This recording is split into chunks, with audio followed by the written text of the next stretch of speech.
আজকের দিনটা ছিল রবিবার। আর এবারে যখন মা বাবা এসে আমাদের বাড়িতে ছিল, তখনই আমরা সবাই মিলে ঠিক করেছিলাম যে আমাদের গাড়িটা নিয়ে আমরা একটু লং ড্রাইভে কোথাও থেকে ঘুরে আসব। আর যেমন ভাবা তেমন কাজ। তাই রবিবারে আমরা কোনো রান্নাবান্না কিচ্ছু করিনি, কারণ রান্নাঘরে ঢুকলেই অনেকটা সময় যাবে আর ক্লান্ত হয়ে যাব, ঘোরার মুডটাই চলে যাবে। তাই যখনই কোথাও ঘুরতে যাব ঠিক করি, সেই দিনই কিন্তু রান্নাবান্না একদম করি না।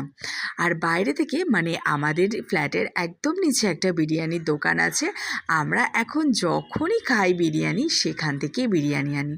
বিরিয়ানিটা কিন্তু খুব সুন্দর বানায়। আর মা আমাদের বাড়িতে আসলে এই বিরিয়ানিটা খেতে ভীষণ ভালোবাসে। তাই যখনই মা বাবা আসে তখনই এই বিরিয়ানিটা এনে মা বাবাকে খাওয়াই। প্রথমে ভেবেছিলাম বাইরে গিয়েই খাওয়া দাওয়াটা সারবো, কিন্তু তারপরে ভাবলাম খেতে গেলেও আবার একটা টাইম যায়। যেরকম আমি আর প্রিয়ঙ্কর যখনই কোথাও ঘুরতে বেরোই, সেখানে গিয়ে যখন খাওয়া দাওয়া করতে যাই অনেকটা সময় নষ্ট হয়, ঘোরাটা প্রায় ভালো মতো হয় না।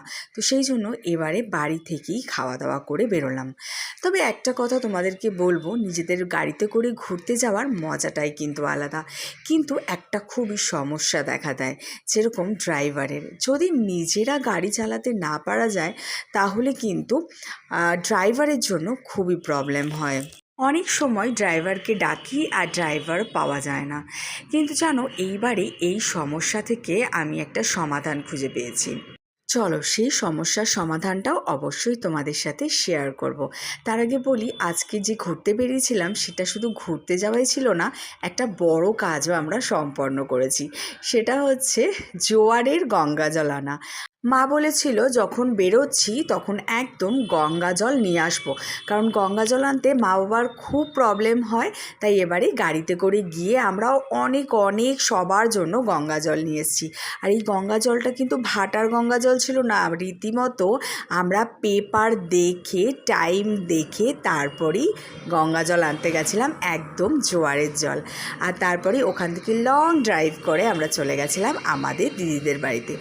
আর এখানে দেখো, প্রিয়ঙ্কর এসেই মশা মারতে শুরু করেছে। ওর খুব মজা লেগেছে এই ব্যাট দিয়ে মশা মারা। আর এখানে এই দিদির বাড়ির পাখিগুলোকে নিয়ে ও খুব মজা করেছে।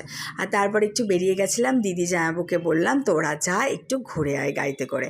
আর এখানে দেখো, তারপরে জামাইবাবু অনেক কিছু খাওয়ার জন্য নিয়ে এসছে। এত কিছুর কোনো দরকার ছিল না, বিরিয়ানি খেয়ে আমরা সবাই ফুল ছিলাম, কিন্তু এত কিছু খাবার দাবার এনেছে, একটু একটু করে সবাই আমরা খেয়েছি। আর সারাদিনটা খুব মজা করেছি। আর তোমাদেরকে এবারে বলি, যাদের যাদের এই রকম সমস্যা হয়, গাড়ি আছে অথচ ড্রাইভার পাওয়া যায় না, তাদের জন্য একটা সমস্যার